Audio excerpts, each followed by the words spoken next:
he's coming to life. I think he's coming back to life. Go tell his children and why. I think he's coming to life. Hi, welcome to Metal Apocalypse. Today I am here with What Great Fangs. Right now we have here is Sean and John Mark. First of all, they're a southern metal band from Wheeling, West Virginia. My first question to you guys is, how did you come up with your sound? Because I know other people just, it's mind-boggling, right? Just, like, what made you come up with that? I think what really made us come up with it was when we first came together. It was actually brought together by our frontman, Creighton Hill. He had collected me from an older band, Sean from a band that had recently split, and his main idea to all of us immediately was, let's get a band together that kind of centered around the sound of Every Time I Die, and He Is Legend, but with our own mix to it. So we aesthetic, and we just went right out of the gate from that. Started messing around and started really just pumping out the sound. It's the only way that I can think to put it. Next question is really important. I believe we were talking earlier about bands and stuff. Basically, how important do you think a loyal fan base is for a band? It's extremely important. It's the way we've always looked at it is they're not your fans, they're your friends. Your friends enjoy good music and what you consider good music, and to us we enjoy putting out what we put out. So to us, we think we do put out good music, and when somebody comes up to us that is unknown and they say, well, I really like your music, we've always kind of taken a heartbeat immediately of, if you like what we're doing, then you're our friend. You're not our fan, you're our friend.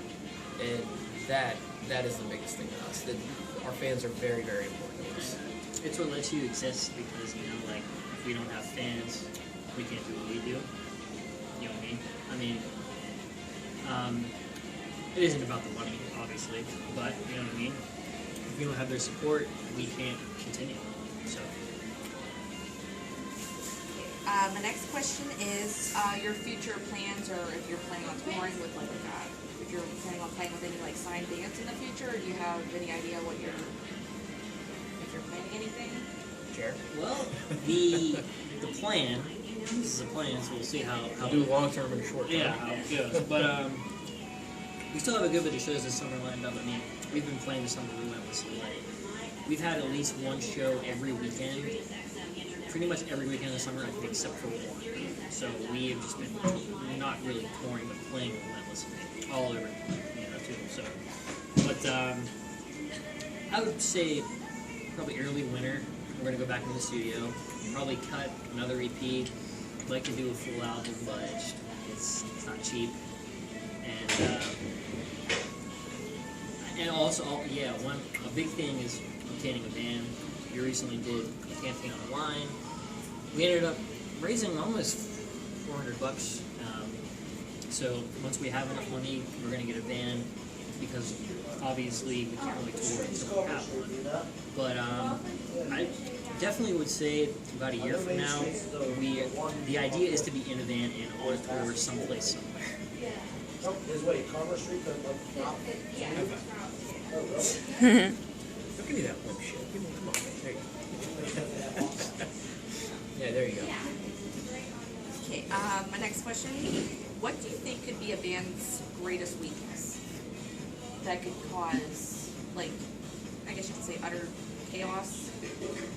Within the band or as a whole? Just, really, I guess within the band would cause it. Chair?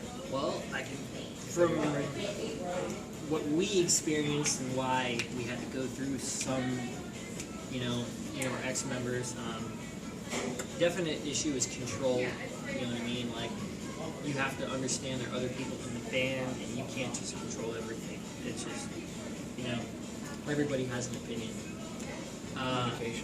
Communication would be nice. Yeah, how I describe it, a band is a girlfriend that you can't have sex with. You can imagine how that can be pretty frustrating. I mean, unless you like dudes, but you know, that's okay if you do. We don't just saying. Now you're treading water. But so it can, you know what I mean? Like, it's a very fragile and just interesting relationship. You know what I mean? And it's really hard to maintain that, keep everything happy, factor all the opinions in. Like, I will do this, I will do this, I will do that. So basically, you could say then there's 3 C's. There's control that needs to be. There's communication, and there's what you were just saying. Well, if there were a third one, I'd say Commitment. yeah, exactly. You know, if you don't want to do it, I don't care how talented you are. I don't care how expensive your equipment is. It doesn't matter if it's not what you really want to do. And I'll take a guy who will be at every show, every practice, and work hard, than a guy who's really, really awesome at his instrument. So you're saying I'm out of the band? My final question I got for you guys today is, what makes you stand out from other bands? Like, what do you think makes you probably, in some people's eyes, like, seem like just a lot more better than others? Like, what do you think you guys have that some bands around here don't? I wouldn't go much so as to say better. I mean, there are bands in our local scene that are, in my opinion, far more talented than what we are when it comes to being what a traditional band is looked at. I think with us, the biggest advantage that we have is we look at every opportunity, everything we can as a next means of progression, and we embrace it. We are open to it, no matter what it is. We're never going to admire at anything, whether that's a band, a venue, a sound, any of that. I think for us, it's just we naturally want to have fun, and to us, this is the most natural way of having fun. So I think that may give us an advantage above some bands, because no matter how much fun they're having on stage, are they having fun talking to their fans or their friends? Are they having fun going to those shows where there's only the other bands watching you?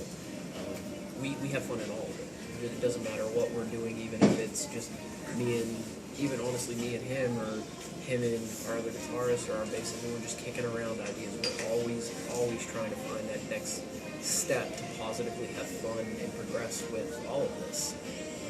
I guess that could be the downfall of a lot of bands, no matter how talented they are in certain areas. Yeah, I don't think if you couldn't enjoy what you're doing, why would you want to do it if you didn't enjoy it? Well, that's what I was going to say next, actually, is just the fact that, like, this is just what we do. I mean, I don't know why I can play drums. I was 13 years old one day.